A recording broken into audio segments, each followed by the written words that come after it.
पुष्पा पुष्पराज, मैं झुकेगा नहीं साला। हाँ, यही तो हम बोल रहे हैं कि पुष्पा क्या, पुष्पा का बाप भी झुकेगा, बस सही मायने में झुकाने वाला चाहिए। पुष्पा कभी झुकेगा नहीं, लेकिन पहली बार आपका प्यार के लिए झुकेगा। यस। क्योंकि अगर पुष्पा झुकता नहीं तो श्रीवल्ली के साथ इतना रोमांटिक सेक्सी डांस थोड़ी ना कर पाता।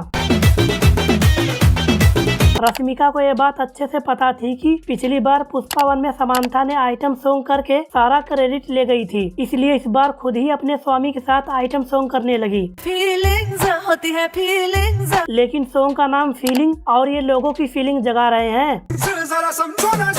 मैं बता रहा हूँ, सच में इनका ऐसा हवस भरा डांस देखकर लौंडे हिलाने पर मजबूर हो जाएंगे और बुढ़े जवानी की दुआ मांगेंगे। बात तो सही है। सेम यही ऐसा हौसी डांस अगर बॉलीवुड में होता तो सेंसर बोर्ड उसको दिखाने से मना कर देता, 18+ कंटेंट में शामिल कर दिया जाता। हाँ। और कुछ हरामी मूवी को बैन करने की डिमांड करते, लेकिन ये साउथ की है ना, इसलिए इसको कोई कुछ नहीं बोलेगा। मगर क्यों? क्योंकि इस समय सब BKL अल्लू अर्जुन के फैन बन चुके हैं।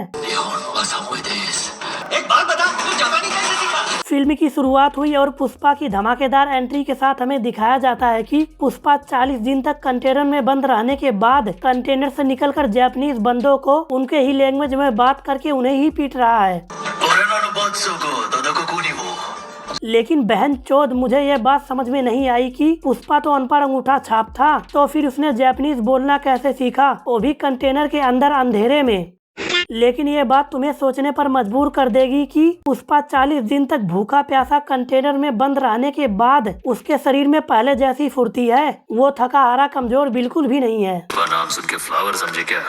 फ्लावर नहीं। ये पुष्पा की विकलांगता है, जो पुष्पा बचपन से ही टेढ़ा पैदा हुआ है। लेकिन पुष्पा के चूतिया फैन पुष्पा के इस टेढ़ेपन को स्टाइल समझकर खुद पुष्पा बनकर घूम रहे हैं। हाँ। वैसे पुष्पा तो टेढ़ा है, टेढ़ा चलता है, लेकिन जब गुंडों से फाइट करता है तो सीधा हो जाता है। पुष्पा 1 में ऐसे था इतना टेढ़ा, पुष्पा 2 में और टेढ़ा कर दिया ऐसे। अब लगता है कि पुष्पा 3 में पुष्पा के मेकर्स अल्लू अर्जुन को बीच से ही टेढ़ा कर देंगे ऐसे। पुष्पा के इस 4 चौखट चुतियापे वाले लुक को देखकर पुष्पा के फैन भले ही बावले हो जाएं, लेकिन हमारे यहाँ इसे मर्द जात की तौहीन समझा जाता है। हाँ। लेकिन आजकल तो हाल ऐसा है कि देश का हर दूसरा लौंडा ये मीठा मर्दाना औरत बना घूम रहा है। You are right bro.